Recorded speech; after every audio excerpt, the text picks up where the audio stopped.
Bottega, Versace, Jimmy Choo said yes to you. A lot of people want to pitch to someone way above their current level. What do most people get wrong? To be successful, there were certain criteria. For me, competition was never about a person or a thing or that I want to do what they are doing. It was always about myself. When you became a chairperson, FLO Lucknow, how did that role find you? In 2020, of course, I became the chair. I always felt this is something I earned. And it was never something which I desired. It was something which I reached. Is there one favorite event? The first event, Sudha movie, I opened with her on a Zoom. And it happened to be also her first Zoom. A lot of women join FLO, attend events, and nothing changes for their business. What they actually have to do to get value from this community? The journey throughout has been opportunities, but also recognizing those opportunities. I think that's also my success mantra. So I am a product of FLO as well. And this is our new episode, No Ceiling, Only Sky. Most people spend a lifetime chasing a seat at the table. Today's guest didn't chase it. She built her way to it. And she got there faster than anyone in the organization's history. FICCI FLO has existed for 43 years. She is its 43rd national president, and no woman has risen to this seat as quickly as she has. When she took the seat, she didn't say something safe. She didn't say something corporate. She said this, and I want you to hear it the way I did. We must not simply participate in these conversations. We must help shape them. That's not the language of someone waiting for permission. That's the language of someone who's already decided. I'm here today to find out what it takes to be the woman who shapes the room. FLO Bengaluru presents Beyond the Bio. I'm Subhashini Lakshman, and this is our new episode, No Ceiling, Only Sky, proudly presented by Sahasra Property Capital, because they believe, like we do, that the most important investment you can make is in how you think, lead, and live. This is where it gets real.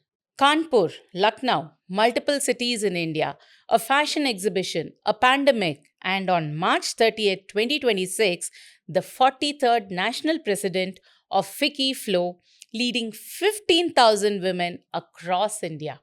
She is Puja Garg. Puja, welcome to Beyond the Bio. Thank you so much, Subhashini. It's so lovely to be here. Same here. We are very happy to host you, Puja. Thank you. Let's not start where everyone else does, not with the titles, not with the awards. Let's start with the girl before all this. Puja, take me back to Kanpur. Who was the Puja before all the titles? So Puja was a tomboy. I was very carefree, the youngest among four sisters. And I could say that very much pampered and not taken very seriously. Okay. And I enjoyed every moment of my childhood, and very ambitious, but driven, but not really reaching there and grabbing the opportunities. So I think I was more of a happy-go-lucky person. That's what Puja was, and but I loved reading. I loved performing arts actually, and I wanted to be a journalist. And unfortunately for me, at that point of time, there was political turmoil, and my father did not see that I should be choosing that role as a journalist. So I think at that point of time, we were more driven by our parents' decisions. And beyond that, I never thought. And then I got married. So, which brings me to the next question. So, I think you moved to Lucknow in 1999 after your marriage. What did you bring with you and what did you leave behind? Coming from Kanpur to Lucknow, though it's just 80 kilometers away, I think I left a mindset behind. because when I came to Lucknow, and I come from a very traditional family and a conservative family. And when I came to Lucknow, I came to um, a much more nuclear family, but a very open minded family. And I think the best thing was that I suddenly felt I had more wings. I I felt a certain independence after being married. Usually, a girl feels that in her own home. Not that my parents were anyway suppressing me, but somehow my husband, truly the wind beneath my wings, I think I never heard him say no for anything. So it's something which just rested so comfortably on my shoulders.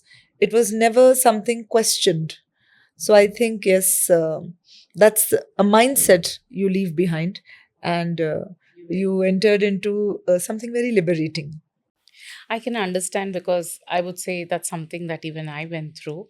Though my father, he owned a software company, but I think we were from a very conservative family. I think, and the other reason would be that, we are at a certain age when we get married, right? So we are more open towards opportunities, and that gives us a certain freedom we would not have had in our childhood. Absolutely, absolutely. And sometimes I just also feel lucky because I never really strived for anything in particular. And I felt that many a times opportunities just kept coming my way. And the important thing is, do you want to grab that opportunity? Do you want to dwell on it as to where it will take you? So I think there I was very curious. And I also realized I was ambitious. So Later. yes, you could say. I mean, if 24, being 24 is later and not that young to realize that you are ambitious. Because used to, at that point of time, and I'm talking about 26 years back. And I think the world was different then as to what we now perceive as a, I'm a mother of a daughter, but I'm bringing my daughter very differently to how I was brought up. So, yes. Pooja, you were a daughter, wife, business partner, mother, leader. Which one of these took the longest to grow into? None. None. I think each role just takes over. Okay. It's about where you are, what are you prioritizing. For me, I've always and always stressed on the fact that if you can prioritize what needs your attention at that moment, you'll be the best of yourself. I, when my kids needed me, I was always there. I was building Amara, my uh, exhibition, my brand, and yet I think I was a very, very present mom for my kids. Uh, it was just that I would pick them up from school. I love doing that. I was always there for all of their meetings and parents teachers meetings. I was always there to take them out for a quick whatever activities. So I just somehow found time for everything. Even, yes, so it's all about balance. And when my family needed me, I was there. So I think, and then coming to flow, priorities change, and you're multitasking then. And of course, you can't ever be perfect, but that's the beauty of it. I think the imperfection, you get to learn, get to understand what needs your priority.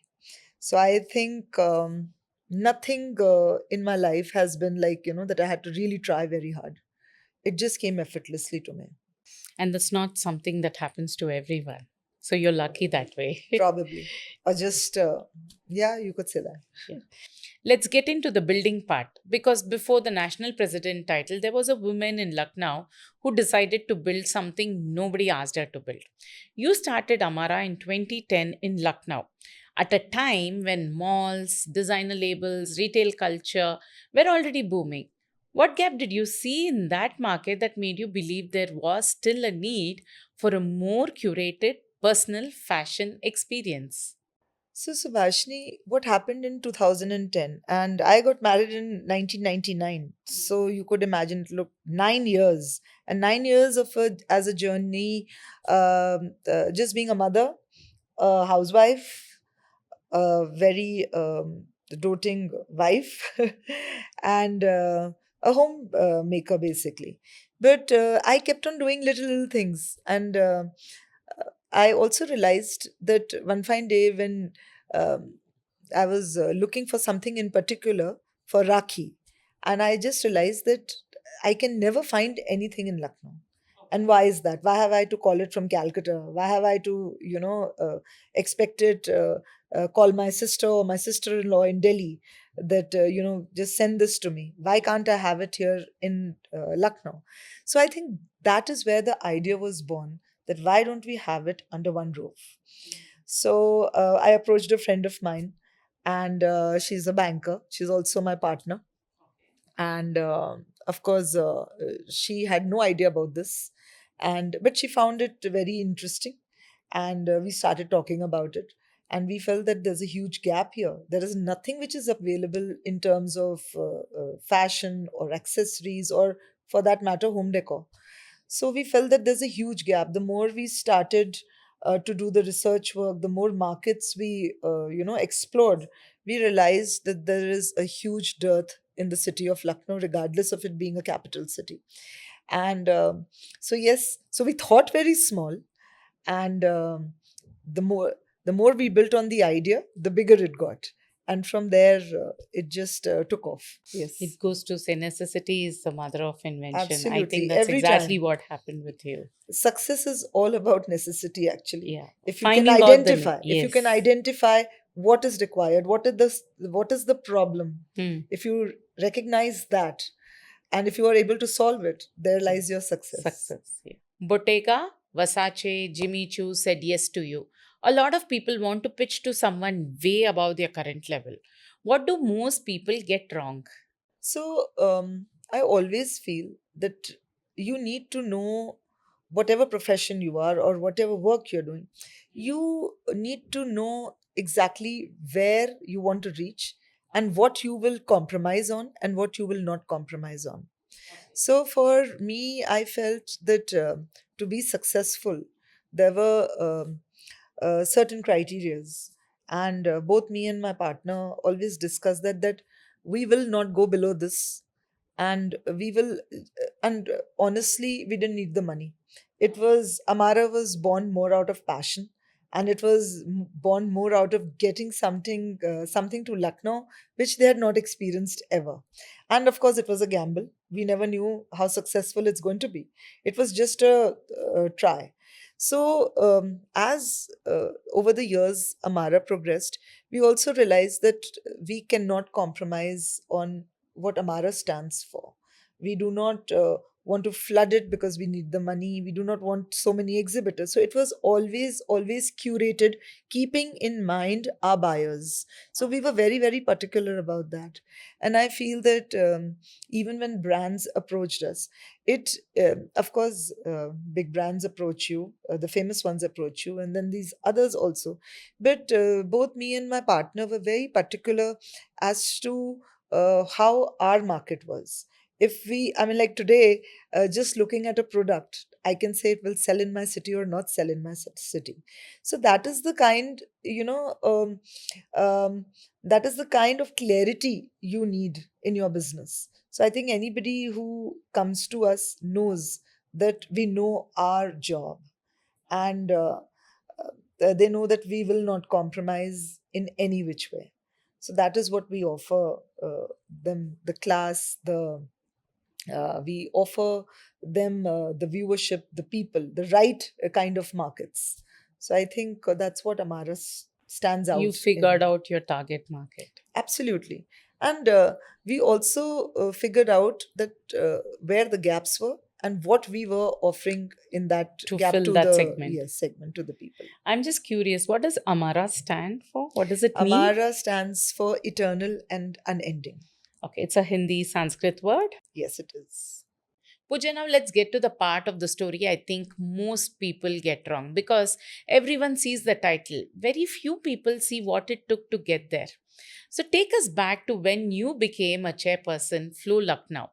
How did that role find you? So it's been quite a journey actually. Um, in 2015, Flow was being established in Lucknow, and the chapter was Lucknow Kanpur. Basically, it was a dual chapter. And again, a friend of mine, in fact, my partner, she was an entrepreneur, she was a banker. She said, "Why don't you become a member? And you love the networking." So I just signed up, and from there on, as I've always often spoken about it, that I started right from the uh, right from the bottom ladder, and just helping in odd jobs at Flow, maybe looking at the seating arrangements or ushering. That's what I was doing, and but it was the whole idea about Flow for me was meeting new people. I just loved being in the organization, getting to know people, the learnings, and it wasn't about what exactly I am giving Flow. It was also what Flow was giving me. And slowly and steadily, I think the chapter chair who were before me, they recognized that, okay, maybe I have the capability to shape Flow better for Lucknow. And that's how the journey began. So it became from an events head to the secretary, and then came the chairperson, and then, I mean, in 2020, of course, I became the chair. So the journey's been that I've always been involved with Flow. In all of the 12 years that I have been a member, I don't remember a single year where I was not an active member or active, position holder at Flow. And of course, then came 2020, and I thought I had it all. I thought I figured it all. And I also felt I deserved it all because I worked for it. And I've, by the way, I have never felt that this is something which was given to me. I've always felt that this is something I earned. I earned with hard work, and it was never something which I desired. It was something which I reached. And so in 2020, um, just when you thought that you had it all, the pandemic came. Can you hold a thought there? Yeah. Because that's my next question. You became a chairperson during COVID, a time when leading anything was hard. What did you learn about women in those months that you didn't know before? What I learned about women, I the first thing is, of course, that women have time, time to learn, time to you know get involved in activities. And even though they were all over the webinar and over Zoom, and that they were resilient, that women were hardworking, and I had a fantastic team. We never met in all of those months, but we Zoom met. And each of the girls was so committed. My team was fantastic. And more than that, the members, the the learning. I mean, the more I threw at them, the more they soaked it in.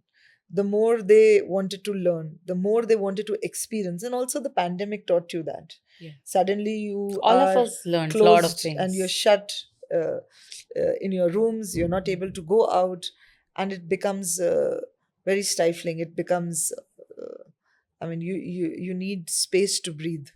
So I think what Flow did at that point of time, it it gave a direction, it gave an escape to our women. And so we had all kind of programs. We had inspiring sessions, we had learning sessions, we had mentoring sessions, and we told how, I mean, a lot of homepreneurs, cropped in, and a lot of cloud kitchens happened during that time. And so we promoted everything and anything which we could see and lay our hands on. And the world opened up. The best part about the pandemic was the world, as they say, is your oyster. That's what happened in pandemic. Earlier, my reach was only within India, and suddenly my reach was all around the world. I could get connected. I could ask somebody from any part of the world to come and speak to my members. So I think that's what the women loved, that they could experience it all, they could hear it all, and they could hear different outlooks, views of people sitting across the world. So, Is there one favorite event during your COVID time? If you had to pick one or two, what would that be? the first event, Sudha Murthy, I opened with her on a Zoom, and it happened to be also her first Zoom because she didn't know at that point of time. And of course, uh, I think April was the time. And I think I can never ever forget that moment when she came. And of course, very dear to me because it was also my first event. So, yes, it has to be Sudhamurthy.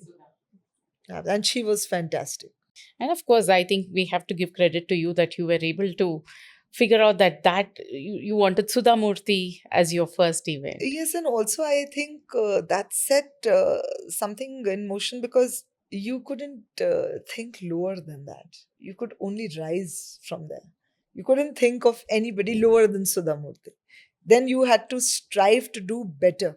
And one thing I'll tell you about myself, I am my own competition. I've always believed that. For me, competition was never about a person or a thing or that I want to do what they are doing. It was always about myself. Always has been until date, it is me competing with my own self. Where have I reached? Can I be better than who I am today? What is it that I did before that I can do better now? So I always create benchmarks for myself, and that is which I want to overtake. It is never about another person's benchmark. It's a very healthy mindset, Pooja. I don't think so. I've heard this from anyone else. I think that's also my success mantra because then, if you're not looking at your competitors in a jealous way, or you're not looking at to become something else or be someone else, if you can get inspired by somebody's journey and then try to mold your journey the way you wish to, I think that is the mantra for success. So for me, as I said, the harder I worked, the more milestones I reach, I feel what next? Pooja, I want to dig a bit deeper here. So you said that, you never had a goal or an objective. You went as and when you got opportunities. But don't you think it's just the opposite of what we are taught in business schools that, you have a goal, you have an objective, and you work towards achieving that? So as I said, I'm an entrepreneur by default. Okay. I am a graduate. I did not have any kind of formal, I never did my MBA or I did not do any of that. But um, as I said, passion, ambitious, uh, the eagerness to learn, the eagerness to adapt, the curiosity, and also a very strong sense of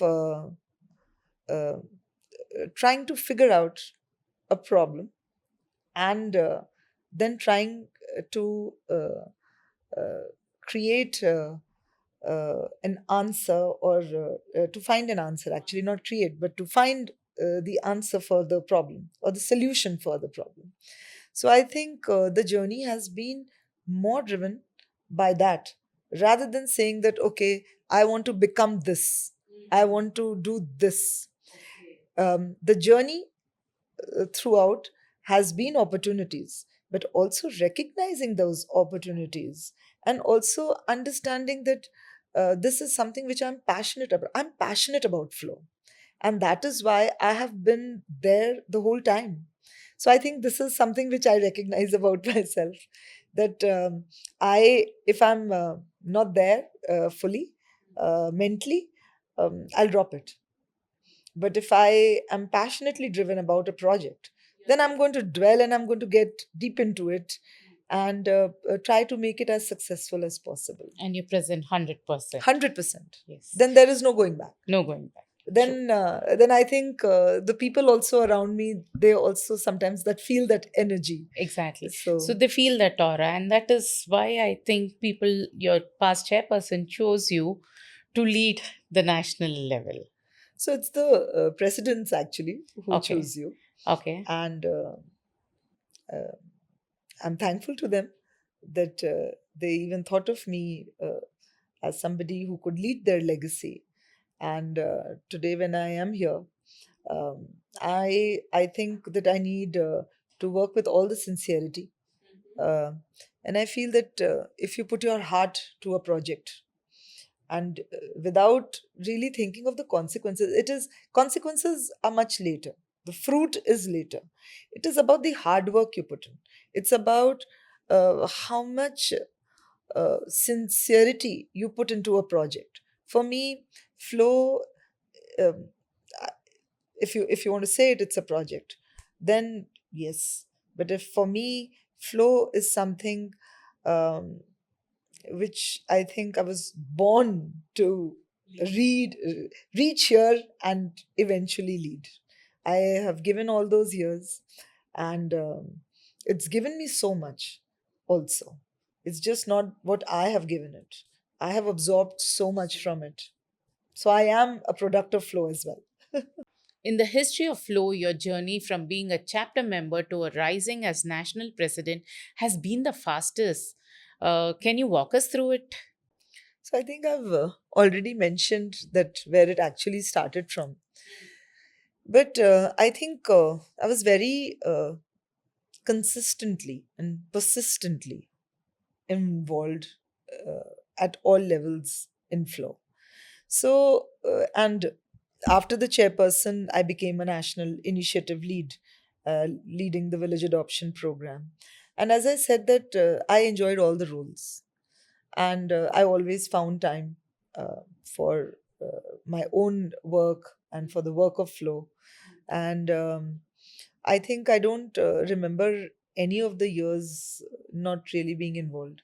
So I think when you know an organization so well, and when you know um, what is it that it's not about what is it that you want to change, it's about how you want it to grow, and you have that clarity that you have reached here.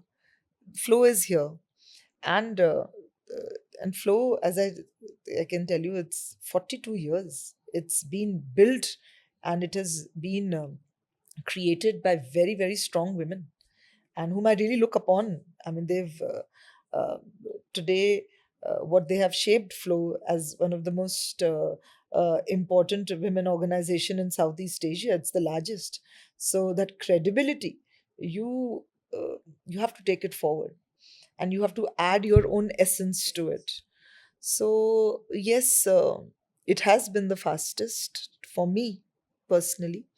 Never thought it like that, but now that I'm here, I just feel that I need to leave something behind of my own, and for my members, and for uh, and create leaders among my chapter chairs also, because they are the future now, and from them only will rise another strong precedent.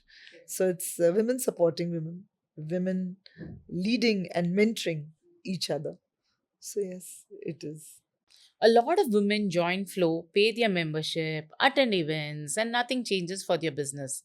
What they actually have to do to get value from this community? So I sometimes feel that where it lacks is that members do not participate enough.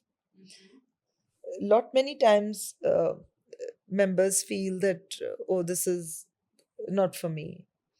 this could be boring. Or so we do a lot of workshops and training programs. We do a lot of capacity building programs for our members.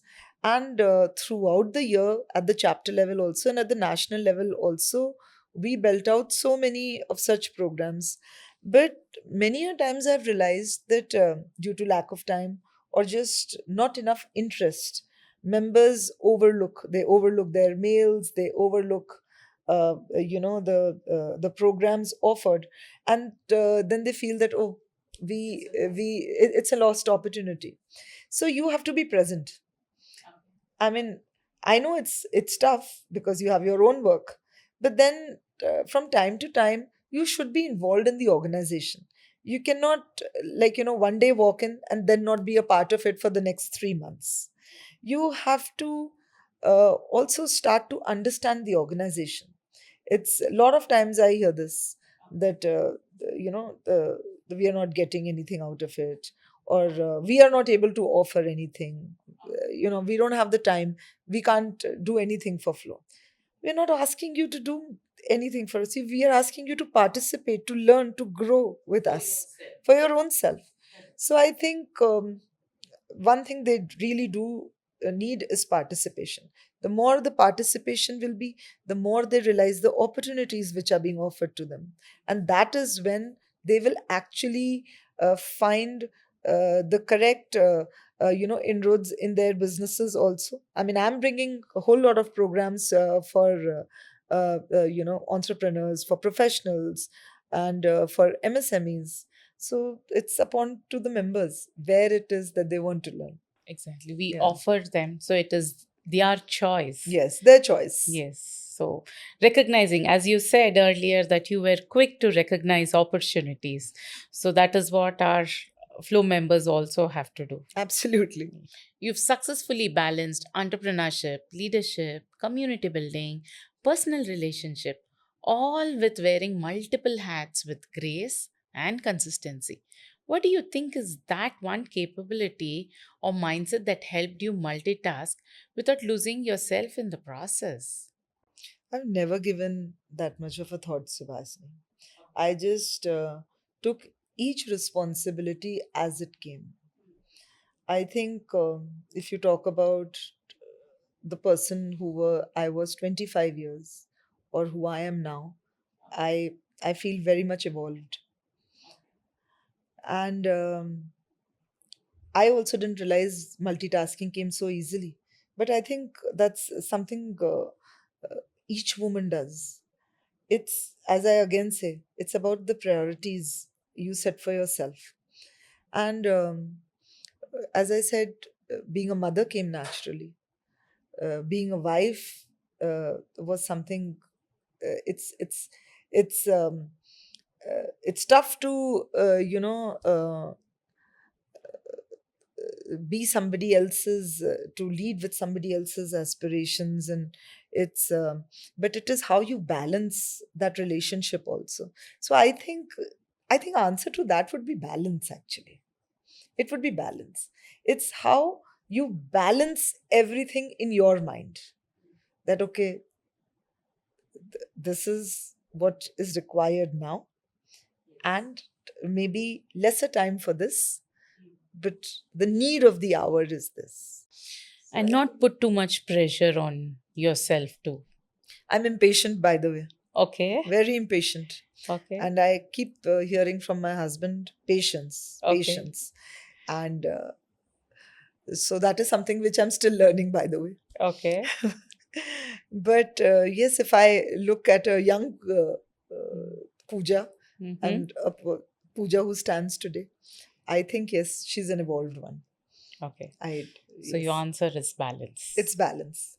Pooja, this next question comes from a title sponsor, Sahasra Property Capital. And honestly, it's the question I most want to hear your answer.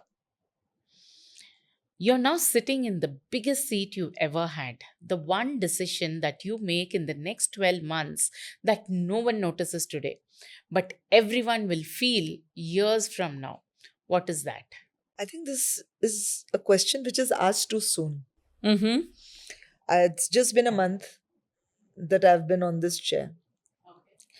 And in 1 month, I've realized that there are going to be opportunities which is just going to fall in your lap. Um, I came with a certain vision. I came with a certain mission to the chair, and certain things I wanted to bring to the table. But I realized that you can't. You have to be like water. You have to flow. And sometimes I do feel that I've already stepped onto a roller coaster because I'm going at a speed here. I have 1 year, and I do not yet know the decision which I will take in this 1 year. Uh, how much of it will actually define and change and uh, what it will bring for flow. I just know one thing, that whatever decision I will take it to the best of my ability and with all sincerity, and that whatever I do creates a powerful legacy for flow. It is not something which uh, is for personal glory, because here there is nothing like that. It's not which is something which you're getting paid for. It's something which you really want to contribute to. So um, I am looking forward to those opportunities. As I said, one thing I'm good at it Mm. is Recognizing recognizing opportunities. opportunities, and I hope that I'm able to do that in this year. So maybe if you ask me this question a couple of months down the line, I will be able to answer it better. But I right hope now, I wouldn't yet say. yeah, I hope we get a chance to talk to you 8 months from now, and then I think I'll have the answer for this question. For sure. Pooja, we've added a new segment in our podcast. It's called Unfiltered Advice Booth. So I'm going to give you two options. We've written it in a chat. So I want you to pick one and I want you to give our audience your take on that. Okay. Okay, let's see what you are asking me. A new flow chairperson calls you on a day one and says she has no idea where to start. One thing you tell her. I think I love that question. Very interesting.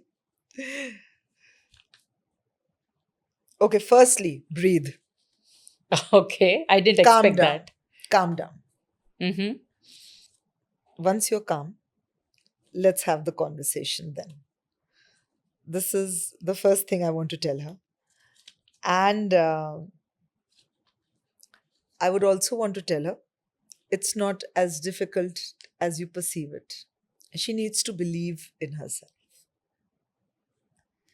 She came here, she was selected here on the chair due to certain reasons.